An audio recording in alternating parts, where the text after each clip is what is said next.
SYS Thrissur ജില്ലാ committee സംഘടിപ്പിച്ച പരിസ്ഥിതി ക്യാമ്പയിനിൽ ആയുർജാക്ക് ഫാം ഉടമ വർഗീസ് തരകൻ സംസാരിക്കുന്നു. ലോക പരിസ്ഥിതി ദിനം ജൂൺ 5-നാണെങ്കിൽ ജൂൺ 1 തന്നെ പരിസ്ഥിതി ദിനം കൊണ്ടാടാൻ ഈ ദിവസം തിരഞ്ഞെടുത്ത ഇതിന്റെ സംഘാടകരെ ആദ്യമായി അഭിനന്ദിക്കുകയാണ്. ഒരു കൂട്ടം കർഷകർ അവർ മണ്ണിൽ വിത്തിട്ട് അത് മുളച്ച് അതിൽ ഫലമുണ്ടായി. ആ ഫലമാണ് ഇന്ന് ലോകത്ത് മുഴുവൻ ആളുകളും ജീവൻ നിലനിർത്താൻ വേണ്ടി ഉപയോഗിക്കുന്നത്. അതിൽ കുറച്ച് കർഷകരെ തിരഞ്ഞെടുത്ത് അവരെ ആദരിക്കാൻ വേണ്ടി ഈ സമയം തിരഞ്ഞെടുത്ത ഇതിൻ്റെ ഭാരവാഹികളെ ഹൃദയത്തിൽ കൈവച്ച് അഭിനന്ദിക്കുകയാണ്. കർഷകരില്ലെങ്കിൽ ലോകമില്ല എന്നുള്ള വിപ്ലവകരമായ ഒരു സന്ദേശം തന്നെയാണ് SYSന്റെ ഈ ചടങ്ങിൽ ഇന്നിവിടെ നടപ്പാക്കിക്കൊണ്ടിരിക്കുന്നത്. നമ്മൾ പല മേഖലകളിൽ പലരെയും കാണാറുണ്ട്, പലരെയും നമ്മൾ കൂടിച്ചേരാറുണ്ട്. കൃഷിക്ക് വേണ്ടി വളരെയധികം ത്യാഗം ചെയ്യുന്ന ഒരു കൂട്ടം ആളുകൾ അവർ പുറം ലോകം അറിയാറില്ല. കാരണം അവർക്ക് കൃഷി കഴിഞ്ഞിട്ട് സമയം ഉണ്ടാകാറില്ല എന്നുള്ളതാണ് എൻ്റെ രത്നച്ചുരുക്കം. തലപ്പള്ളി താലൂക്കിന്റെ ഭാഗമായിരുന്ന ഈ വേലൂർ പഞ്ചായത്ത് ഇപ്പോൾ കുന്നംകുളം താലൂക്കിന്റെ ഭാഗമാകുകയും കുടിവെള്ള ക്ഷാമം, അത്യാവശ്യം കുടിവെള്ള ക്ഷാമമുള്ള ഒരു പഞ്ചായത്തും കൂടിയാണ് വേലൂർ പഞ്ചായത്ത്. അത് വേലൂർ പഞ്ചായത്തിനെ നെഗറ്റീവായി കണ്ടെത്തി പറയാനുള്ളതല്ല. ഈ പ്രദേശത്തെ മണ്ണിന്റെ ഘടനയാണ് ഇവിടെ കുടിവെള്ള ക്ഷാമം കുറച്ചു കാലങ്ങൾക്ക് മുന്നൊക്കെ കൂടുതലുണ്ടായിരുന്നു. ഇപ്പോൾ എന്നാൽ അത് വളരെയധികം ഇവിടെ കുളങ്ങളായാലും തോടുകളായാലും മറ്റ് പൊതുജലാശയങ്ങൾ മുഴുവൻ നമ്മുടെ പ്രസിഡന്റ് ഷോബി അവരുടെ നേതൃത്വത്തിൽ അതിൻ്റെ പുനർജീവൻ കൊടുത്ത് ഒരുപാട് പ്രദേശത്ത് ചില ചിറകൾ അടക്കം ഒരുപാട് പ്രദേശത്ത് അത് സംരക്ഷിച്ച് ജലം സംരക്ഷിക്കുന്ന ഒരു രീതി ഈ പഞ്ചായത്ത് വളരെ ഭംഗിയായി നടപ്പിലാക്കിക്കൊണ്ടിരിക്കുന്ന ഈ പഞ്ചായത്തിനെയും ഈ പഞ്ചായത്തിന്റെ ഭാരവാഹികളെയും ഈ സമയത്ത് ഒന്നും കൂടി അവരെ അഭിനന്ദിക്കുക. ജലമില്ലാതെ ഒരു സെക്കൻഡ് ഒരാൾക്ക് മുന്നോട്ട് പോകാൻ പറ്റില്ല. ഞാൻ 2002 ഈ വേലൂർ പഞ്ചായത്തിൽ ഒരു സ്ഥലം വാങ്ങുന്നത്. നമ്മുടെ പ്രമുഖനായ ജില്ലാ പഞ്ചായത്ത് മെമ്പർ ശ്രീമാൻ ജലീൽ യാദവ് ഇവിടേക്ക് കടന്നു വരികയാണ്. എൻ്റെ പ്രിയ സുഹൃത്തും കൂടിയാണ് ജലീൽ യാദവ്. അദ്ദേഹത്തെ കാത്താണ് നമ്മൾ ഇതുവരെ ഇരുന്നത്. അപ്പോൾ ജലീൽ യാദവിന് എല്ലാവരുടെയും പേരുള്ള സ്വാഗതം ഈ സമയത്ത് അറിയിക്കുകയാണ്. ഈ വേലൂർ പഞ്ചായത്തിനെ കുറിച്ച് പറയുകയാണെങ്കിൽ ഞാൻ നേരത്തെ പറഞ്ഞു 2002-2003 കാലഘട്ടത്തിൽ വേലൂരിലെ 10-ാം വാർഡ് എന്ന് പറയുന്ന ഇതിൻ്റെ തെക്ക് ഭാഗത്താണ് കുറുമാൽ കുന്ന് എന്നുള്ള ആ പ്രദേശം. ആ കുറുമാൽ കുന്നുള്ള പ്രദേശത്ത് ഒരു 5 ഏക്കർ സ്ഥലം വാങ്ങുകയും ആ സ്ഥലത്ത് ഒരു 4 കുഴൽ കിണറുകൾ, സാധാരണ കിണർ കുഴിച്ചാൽ വെള്ളം കിട്ടില്ല, ഒരു 4 കുഴൽ കിണറുകൾ കുഴിച്ചു. 420 അടിയാണ് അന്ന് കുഴൽ കിണർ കുഴിക്കാനുള്ള മെഷീൻ വിറ്റുകൾ അവരുടെ കയ്യിലുള്ളൂ. അതുകൊണ്ട് 420 അടി വീതമുള്ള 4 കുഴൽ കിണറുകൾ പല സ്ഥലത്തായിട്ട് കുഴിച്ചു. ആദ്യത്തെ കുഴിച്ചു, വെള്ളം കിട്ടിയില്ല. രണ്ടാമത്തെ കുഴിച്ചു, വീണ്ടും വെള്ളം കിട്ടിയില്ല. മൂന്നാമത്തെയും 4-ാമത്തെയും കുഴിച്ചു. 4 കുഴൽ കിണറുകളിലും വെള്ളം കിട്ടിയില്ല എന്നുള്ള ഒരു സങ്കടം അന്ന് ഉണ്ടായി. അപ്പോഴാണ് മനസ്സിലാക്കുന്നത് ആ സ്ഥലത്ത് എൻ്റെ തൊട്ട് താഴെയുള്ള പ്രദേശത്ത് 35 വീട്ടുകാർക്ക് കുടിക്കാൻ വെള്ളത്തിന് വേണ്ടി നെതർലൻഡ് ഗവൺമെന്റിന്റെ സാമ്പത്തിക സഹായത്തോടു കൂടി അപ്പൊ അത്രമാത്രം ജലക്ഷാമം ഉണ്ടായിരുന്നു ആ പ്രദേശത്ത്. അങ്ങനെ ലണ്ടൻ സ്കൂൾ ഓഫ് എക്കണോമിക്സ് ആ കുടിവെള്ളം എത്തിച്ചു കൊടുത്തതിനെ കുറിച്ചും 35 വീട്ടുകാർ എങ്ങനെയാണ് ജലം പങ്കിടുന്നതിനെ കുറിച്ചൊക്കെ വളരെ കൃത്യമായി പഠനം നടത്തിയ ഒരു കാലഘട്ടം. 2004 ഗവൺമെന്റ് ഓഫ് ഇന്ത്യയുടെ NIRD ഹൈദരാബാദ് എന്ന് പറയുന്ന വലിയ ഒരു സ്ഥാപനത്തിലും ഈ കുടിവെള്ളത്തിന് വേണ്ടി ഈ നാട്ടിൽ കുഴൽക്കിണർ കുഴിച്ച് 35 പേർക്ക് വെള്ളം കൊടുത്തതിനെ കുറിച്ച് വളരെ കൃത്യമായി അവരുടെ ജേണലിൽ പ്രസിദ്ധീകരിച്ചു. അങ്ങനെയുള്ള സമയത്ത് 2012 ആ നെതർലൻഡ് ഗവൺമെന്റ് കുഴിച്ചു കൊടുത്ത ആ ബോർവെല്ല് പറ്റിപ്പോയി. അപ്പോഴാണ് ആ പ്രദേശത്തെ കുടിവെള്ള ക്ഷാമത്തിനെ കുറിച്ച് കൃത്യമായി ഞാൻ മനസ്സിലാക്കിയതും അത് ഇനി ആ നാട്ടിൽ കുടിവെള്ളം ക്ഷാമം അനുഭവിക്കാൻ പാടില്ല എന്നുള്ള ഒരു ദൃഢപ്രതിജ്ഞ എൻ്റെ മനസ്സിലെടുത്തു. അങ്ങനെ എൻ്റെ കയ്യിലുള്ള ഈ 5 ഏക്കർ ഭൂമിയിലെ ആ കുന്നും ചെരിവ് മുഴുവൻ എൻ്റെ ഒരു ഉള്ള ബുദ്ധി അനുസരിച്ച് എൻ്റെ ഉള്ള ഒരു സംവിധാനം ഉപയോഗിച്ച് അത് ഭൂമി മുഴുവൻ തട്ടുകളായി തിരിച്ച് മഴ പെയ്യുന്ന വെള്ളം ഒരൊറ്റ വെള്ളം ഒലിച്ചു പോകാത്ത രൂപത്തിൽ തട്ടുകൾ തിരിച്ച് മഴവെള്ളത്തെ മുഴുവൻ സംരക്ഷിക്കുന്ന ഒരു രീതി അവിടെ അവലംബിച്ചു. സെൻട്രൽ വാട്ടർ റിസർച്ച് ഇൻസ്റ്റിറ്റ്യൂട്ടിന്റെ കണക്കനുസരിച്ച് 1 സെന്റ് സ്ഥലത്ത് കേരളത്തിൽ വന്നു വീഴുന്ന മഴവെള്ളത്തിന്റെ അളവ് 1,20,000 ലിറ്ററാണ്. 1 സെന്റ് സ്ഥലത്ത് 1,20,000 ലിറ്റർ മഴവെള്ളം വന്ന് പതിക്കും. സെൻട്രൽ വാട്ടർ റിസർച്ച് ഇൻസ്റ്റിറ്റ്യൂട്ടിന്റെ കണക്കാണ്, എൻ്റെ കണക്കല്ല. 5 ഏക്കറുള്ള സ്ഥലത്ത് 6 കോടി ലിറ്റർ മഴവെള്ളം അവിടെ ഭൂഗർഭജലമാക്കി തുടങ്ങിയ കാലം മുതൽ നേരത്തെ പറഞ്ഞ ബോർവെല്ലിൽ നെതർലൻഡുകാർ കുഴിച്ചു കൊടുത്ത് വെള്ളം സപ്ലൈ ചെയ്തു കൊണ്ടിരിക്കുകയും 2012 അത് വറ്റിപ്പോവുകയും ചെയ്ത 35 വീട്ടുകാരുടെയും ഓപ്പൺ കിണറ്റിൽ സമൃദ്ധിയായി ഉറവ വന്നു തുടങ്ങി എന്നുള്ള വലിയൊരു സന്തോഷമാണ് നിങ്ങളുടെ മുന്നിൽ ഈ സമയത്ത് ഞാൻ ഷെയർ ചെയ്യുന്നത്. ആ കുടിവെള്ള ക്ഷാമം അകറ്റാൻ സാധിച്ചു എന്നുള്ളതാണ് അതുണ്ടായ വലിയൊരു സന്തോഷം. അതിനാണ് 2015 ആ കൃഷി സ്ഥലത്തിന് പ്രഥമ ജല കോൺഗ്രസ് അവാർഡ് ലഭിക്കുകയും 2018 കേരള ഗവൺമെന്റിന്റെ സോണി മിത്ര എന്ന് പറയുന്ന വലിയൊരു അവാർഡുണ്ട്, അത് കിട്ടുകയും 2021 IIT മദ്രാസിൽ ഈ ഒരു കൃഷി രീതിയെ കുറിച്ച് ലോക ജലദിനത്തിൽ മാർച്ച് 22 ലോക ജലദിനം. ലോക ജലദിനത്തിന്റെ ഇന്റർനാഷണൽ സെമിനാറിന്റെ ഉദ്ഘാടകനായി IIT മദ്രാസ് എന്നെ ക്ഷണിക്കുകയുണ്ടായി. പ്രസിഡന്റും ഇതിനു മുന്നേ പ്രസംഗിച്ച പ്രധാനികളും ഇവിടെ സൂചിപ്പിച്ചു. 2018 കേരളം കണ്ട 2ാമത്തെ ഏറ്റവും വലിയ പ്രളയം ഉണ്ടായത്. ആ പ്രളയത്തിൽ നമ്മുടെ നാട്ടിൽ പെയ്തിറങ്ങിയ മഴ എന്ന് പറയുന്നത് 20,000 ലിറ്റർ മഴവെള്ളം ഒരു വർഷം വന്ന് പതിക്കുകയാണെങ്കിൽ 2018 കേരളത്തിൽ 42% മഴ കൂടുതൽ ഉണ്ടായി. ആ 42% മഴ കൂടുതൽ ഉണ്ടായതുകൊണ്ടാണ് നമ്മുടെ സഹോദരന്മാരായ 483 പേരാണ് നമ്മുടെ ഇടയിൽ നിന്ന് വിട്ടുപിരിഞ്ഞു പോയത്.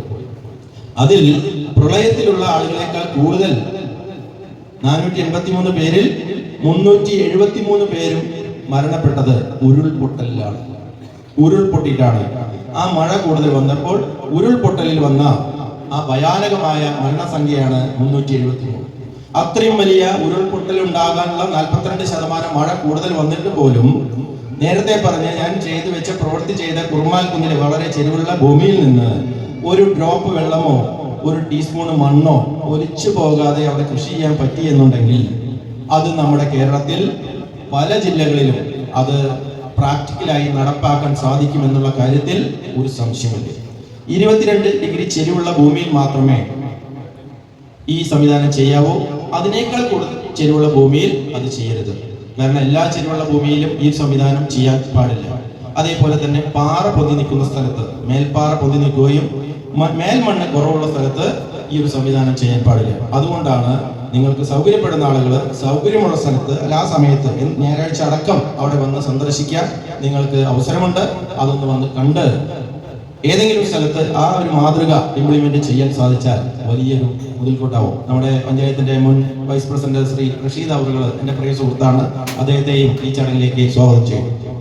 ഇവരൊക്കെ ആ കൃഷിസ്ഥലം വന്ന് കണ്ട് പരിചയപ്പെട്ട ആളുകളാണ്. ബഷീർ ജലീലാദവര്, നമ്മുടെ പ്രസിഡന്റ്, നിങ്ങളുടെ ബഷീർ ഉസ്താദ്, അങ്ങനെ പലരും അവിടെ വന്ന് ഇത് കണ്ട് പഠിച്ച് നമ്മൾ ചെയ്യുന്ന പ്രവൃത്തിയെ കണ്ട് അത് നല്ലതാണ് എന്ന് ബോധ്യപ്പെട്ടതുകൊണ്ട് മാത്രമാണ് ഞാൻ നിങ്ങളുടെ മുന്നിൽ നിന്ന് നിങ്ങളുമായിട്ട് സംവദിക്കാൻ ഈ സമയം ഉണ്ടായത് എന്നുള്ള ഒരു സന്തോഷം കൂടി അടിവരയിട്ട് സൂചിപ്പിക്കുന്നു. ഇനി നിങ്ങളുടെ മുന്നിലിരിക്കുന്ന ഈ പ്ലാവും തൈകൾ, ഇതിനെക്കുറിച്ച് ഒരു 2 വാക്ക് നിങ്ങളോട് പറയാതിരിക്കാൻ പറ്റില്ല. പ്ലാവിന്റെ ജന്മദേശം എന്ന് പറയുന്നത് വിദേശിയല്ല പ്ലാവ്. പശ്ചിമഘട്ട മലനിരകളിൽ വെസ്റ്റേൺ ഘാട്ടിലാണ് പ്ലാവ് ജന്മം കൊണ്ടത്. 6000 വർഷം പഴക്കമുണ്ട് പ്ലാവിനെ കണ്ടെത്തിയിട്ട്. അന്ന് മുതൽ പ്ലാവിനെ വിളിച്ചിരുന്ന പേരാണ് ചക്കമരം. ചക്കയെ വിളിച്ചിരുന്ന പേരാണ് ചക്കപ്പഴം. 1498 പോർച്ചുഗീസുകാർ ഇന്ത്യയിൽ വരുന്ന സമയത്ത് നമ്മുടെ ആളുകൾ ചക്ക വറുത്തതും ചക്കയുമായ വിഭവങ്ങൾ അവർക്ക് ധാരാളം കൊടുക്കുകയും ചക്ക കഴിച്ചു നോക്കിയപ്പോൾ വലിയ തരക്കേടില്ലല്ലോ എന്നുള്ള ഒരു സന്തോഷം കൊണ്ട് ഇനിയും ചക്ക വേണം എന്ന് പോർച്ചുഗീസുകാരെ പറയാൻ തുടങ്ങുമ്പോൾ അവരുടെ നാവ് ചക്ക എന്നുള്ള വാക്ക് പറയാൻ ചലിക്കാത്തതുകൊണ്ട്, നാവ് വഴങ്ങാത്തതുകൊണ്ട് ജക്ക എന്നും ജാക്ക എന്നും വിളിച്ചു പറയും. അങ്ങനെയാണ് ജാക്ക് ഫ്രൂട്ട് എന്നുള്ള പേര് വിളിപ്പേരായി വരുന്നത്. 1523 ജാക്ക് ഫ്രൂട്ട് എന്നുള്ള വിളിപ്പേര് ഒഫീഷ്യലായി എഴുതപ്പെടുന്നത്. 1678 കൊച്ചിയിലെ ഡച്ച് ഗവർണറായ ഹെൻറിക് വാൻറീഡ് ആണ് ഹോർത്തുസ് മലബാറിക്കസ് എന്ന് പറയുന്ന ആധികാരിക ഗ്രന്ഥം എഴുതാൻ തുടക്കമിടുന്നത്. 742 സ്പീഷീസിനെ കുറിച്ച് അല്ലെങ്കിൽ 742 ചെടികളെ കുറിച്ച് അല്ലെങ്കിൽ സസ്യങ്ങളെ കുറിച്ച് പറയുന്ന 12 വോളിയമുള്ള ഹോർത്തുസ് മലബാറിക്കസ് എന്ന് പറയുന്ന ആധികാരിക ഗ്രന്ഥത്തിന്റെ 3ാമത്തെ വോളിയത്തിൽ 17 മുതൽ 21 വരെ പേജുകളിൽ ലാറ്റിൻ ഭാഷയിലും മലയാള പരിഭാഷയുണ്ട്. അതിന്റെ 3ാമത്തെ വോളിയത്തിൽ 35 മുതൽ 39 വരെ പേജുകളിലുമാണ് ചക്കയെ കുറിച്ച് അല്ലെങ്കിൽ ഒരു ചക്കക്കുരു കുഴിച്ചിട്ടാൽ അത് 6 വർഷം മുതൽ 12 വർഷം വരെ എടുക്കും കായ്ക്കാൻ. അത് 70 വർഷമാണ് അതിന്റെ ശരാശരി ആയുസ്. പ്ലാവിന്റെ തീരദേശ മേഖലകളിൽ ആ പ്ലാവ് വണ്ണം കുറഞ്ഞ് ഉയരത്തിൽ വളരും, അവിടെ ചക്ക കുറയും. ഇങ്ങനെയുള്ള നമ്മുടെ ചുമന്ന മണ്ണുള്ള ലാറ്ററൈറ്റ് സപ്പോർട്ടുള്ള ചെങ്കല്ലോട് കൂടിയ മണ്ണിൽ ആണെങ്കിൽ അത് ഉയരം കുറഞ്ഞ് നല്ല തടിയിൽ വളരും, ധാരാളം ചക്കകൾ ഉണ്ടാകുമെന്നും അന്ന് കാലത്ത് 30 ഇനം പ്ലാവിനങ്ങൾ കണ്ടെത്തിയിട്ടുണ്ട്. പ്രധാനമായി പ്ലാവിനങ്ങൾ 2ആണ്. ഒന്ന് വരിക്കപ്ലാവ്, ഒന്ന് പഴപ്ലാവ് അല്ലെങ്കിൽ കൂഴപ്ലാവ് എന്ന് പറയും. ആ 2 ഇനങ്ങളിൽ നിന്ന് 30ഓളം ഇനങ്ങൾ അന്ന് കാലത്ത് കണ്ടെത്തിയിട്ടുണ്ട്. ഇന്ന് എൻ്റെ കൃഷിസ്ഥലത്ത് 65 ഇനം പ്ലാവുകൾ അവിടെ എൻ്റെ കൃഷിസ്ഥലത്ത് നിലനിൽക്കുന്നുണ്ട്. 65 ഇനം പ്ലാവുകൾ. അപ്പോ ഈ പ്ലാവിനെ ഈ ഹോർത്തുസ് മലബാറിക്കസ് എഴുതിയ പ്രകാരം അല്ലെങ്കിൽ ആ ആധികാരിക ഗ്രന്ഥത്തിൽ പറയുന്നത് അന്ന് കാലത്തെ തൊട്ടു മുന്നേ നമ്മുടെ ഉസ്താദ് പറഞ്ഞ പോലെ കോവിഡ് എന്ന് പറയുന്ന മഹാമാരിയേക്കാൾ അപകടമായ അസുഖമായിരുന്നു അതിസാരം. അതിസാരത്തിനുള്ള മരുന്നായി പോലും പ്ലാവിനെയും പ്ലാവിന്റെ ചക്കയെയും പ്ലാവിന്റെ വേരടക്കമുള്ള ഭാഗങ്ങളെടുത്ത് മരുന്നായി അതിസാരത്തിനുള്ള മരുന്നായി ഉപയോഗിച്ചിരുന്നു എന്ന് 1678 എഴുതിയ ഹോർത്തുസ് മലബാറിക്കസ് എന്ന് പറയുന്ന ഗ്രന്ഥത്തിൽ പ്രതിപാദിച്ചിട്ടുള്ളത്. ഇന്ന് പലരും വെറ്റിലയുടെ കൂടെ അടയ്ക്ക കൂട്ടി മുറുക്കുന്ന ഒരു സംവിധാനമുണ്ട്. അന്ന് കാലത്ത് മുറുക്കലുണ്ടായിരുന്നു. അന്ന് കാലത്ത് മുറുക്കിയിരുന്നത് വെറ്റിലയുടെ കൂടെ അടയ്ക്കയല്ല, ചക്കക്കുരുവിന്റെ പോള പൊളിച്ചു കളഞ്ഞ് ബ്രൗൺ നിറമുള്ള തൊണ്ട് ചിരണ്ടി അത് വെറ്റിലയിലിട്ട് അതായിരുന്നു അന്ന് കാലത്ത് മുറുക്കാനായി ഉപയോഗിച്ചത്. വെറ്റിലയും ചക്കക്കുരുവിന്റെ ബ്രൗൺ നിറമുള്ള പുറംതൊണ്ടും. അത് പല വിദേശ രാഷ്ട്ര സർവകലാശാലകൾ ഈവൻ അമേരിക്കയിലടക്കം ഈ ചക്കക്കുരുവിന്റെ പുറംതൊണ്ടിൽ നിന്ന്, ഓസ്ട്രേലിയയിലും പല യൂണിവേഴ്സിറ്റികളും ചെയ്യുന്നുണ്ട്, ചക്കക്കുരുവിന്റെ പുറംതൊണ്ടിൽ നിന്ന് ക്യാൻസർ എന്ന് പറയുന്ന അസുഖത്തെ ഇല്ലാതാക്കാനുള്ള ആന്റി ക്യാൻസറസ് ടാബ്ലറ്റുകൾ, മെഡിസിൻസ് ചക്കക്കുരുവിന്റെ പുറംതൊണ്ടിൽ നിന്ന് ഉണ്ടാക്കുന്നു എന്ന് പറഞ്ഞാൽ പഴമക്കാരെ എത്ര മുന്നേ അറിഞ്ഞോ അറിയാതെയോ അവര് ആ ചക്കയും ചക്കക്കുരുവുമായ മെഡിസിൻ ഉപയോഗിച്ചിരുന്നു എന്ന് നമ്മൾ കൃത്യമായിട്ട് മനസ്സിലാക്കേണ്ടതാണ്. മനുഷ്യന്റെ ശരീരത്തിൽ ക്യാൻസർ ഉണ്ടാക്കുന്ന പ്രധാന ഘടകം ഗ്ലൂട്ടനാണ്. ഗ്ലൂട്ടൻ ഇല്ലാത്ത ലോകത്തിലെ ഏറ്റവും വലിയ ഫ്രൂട്ട് ചക്കയാണ്. ഒരു മനുഷ്യന് ഒരു ദിവസം ശ്വസിക്കാൻ വേണ്ടതായ ഓക്സിജന്റെ അളവ് 550 ലിറ്ററാണ്. 1 ലിറ്റർ ഓക്സിജന്റെ ഇന്ന് കേരള മാർക്കറ്റിന്റെ വില എന്ന് പറയുന്നത് 108 രൂപ 33 പൈസയാണ്. 59,581 രൂപ 50 പൈസയുടെ ഓക്സിജൻ ഒരു മനുഷ്യൻ പ്രപഞ്ചത്തിൽ ശ്വസിച്ച് പ്രപഞ്ചത്തിൽ കടക്കാരനാവുമ്പോൾ ഒരു വൃക്ഷത്തയ്യെ ഒരു മനുഷ്യൻ വെക്കണോ വേണ്ടയോ എന്ന് നമ്മൾ സ്വയം വിലയിരുത്തുക. ഒരു വാഹനം, ഒരു കാറ് 1 മണിക്കൂർ റൺ ചെയ്താൽ ഒരു കാറിൽ നിന്ന് പുറത്തു പോകുന്ന കാർബൺ മോണോക്സൈഡ് അത് പരിണമിച്ചാണ് കാർബൺ ഡൈ ഓക്സൈഡായി മാറുക. ആ കാർബൺ മോണോക്സൈഡ് 1 മണിക്കൂർ ഒരു കാർ റൺ ചെയ്താൽ പുറത്തേക്ക് വരിക 20 ടൺ, 20 പൗണ്ടാണ്. 20 പൗണ്ട് കാർബൺ മോണോക്സൈഡ് പുറത്തേക്ക് വരും. ഒരു വർഷം ഒരു കാർ 10,000 കിലോമീറ്റർ റൺ ചെയ്താൽ 10 ടൺ കാർബൺ മോണോക്സൈഡ് പുറത്തേക്ക് വരും. അപ്പൊ അങ്ങനെയുള്ള അന്തരീക്ഷ മലിനീകരണം തടയാൻ നമ്മളൊരു വൃക്ഷം വെക്കണോ വേണ്ടയോ എന്ന് തീരുമാനിക്കും. അപ്പൊ ഉസ്താദിന്റെ മുഖത്തേക്ക് നന്നായി ശ്രദ്ധിക്കുകയാണ്. എനിക്ക് അനുവദിച്ച സമയം കഴിഞ്ഞു എന്നുള്ളതാണ് ഞാൻ മനസ്സിലാക്കുന്നത്. ഇനിയൊരു സമയത്ത് കുറേയും കൂടി കൂടുതൽ കാര്യങ്ങളായിട്ട് ഞാൻ നിങ്ങളുടെ മുന്നിലേക്ക് വരാം. അപ്പൊ ഇന്ന് എന്നെ വിളിച്ചതിനും എനിക്ക് നിങ്ങളോട് ഒരു 5 മിനിറ്റ് അല്ലെങ്കിൽ 10 മിനിറ്റ് നേരം സംസാരിക്കാൻ സാധിച്ചതിനും ഉള്ള നന്ദി നിങ്ങളെ അറിയിക്കുന്നു. നിങ്ങൾ എൻ്റെ കൃഷിസ്ഥലം കാണാത്തവർ ആരെങ്കിലും ഉണ്ടെങ്കിൽ ഒന്ന് വന്ന് കാണുക. ഒരിക്കലും അത് നഷ്ടാവില്ല. പഴുത്ത ചക്കയ്ക്ക് ഉണ്ടെങ്കിൽ അവിടെ നിന്ന് മിക്കവാറും അത് നിങ്ങൾക്ക് രുചിക്കാൻ തരുന്നതായിരിക്കും. ആര് വന്നാലും അതിനൊരു തടസ്സമില്ല, അവിടെ ഉണ്ടെങ്കിൽ തന്നിരിക്കും. അപ്പൊ എല്ലാവരെയും ഈ കൃഷിസ്ഥലത്തേക്ക് ക്ഷണിച്ചുകൊണ്ടു എൻ്റെ വാക്കുകൾ കേട്ട നിങ്ങൾക്ക് ഓരോരുത്തർക്കും ഒരു ആള് പോലും ഇണങ്ങാതെ ഇത് കേട്ടു എന്നുള്ള ഒരു സന്തോഷം എൻ്റെ ഉള്ളിൽ ഉള്ളതുകൊണ്ടും ആ സന്തോഷം കൂടി പങ്കുവെച്ച് എല്ലാവർക്കും നന്ദി പറഞ്ഞുകൊണ്ട് ഞാൻ എൻ്റെ വാക്കുകൾ നിർത്തുന്നു. നന്ദി, നമസ്കാരം.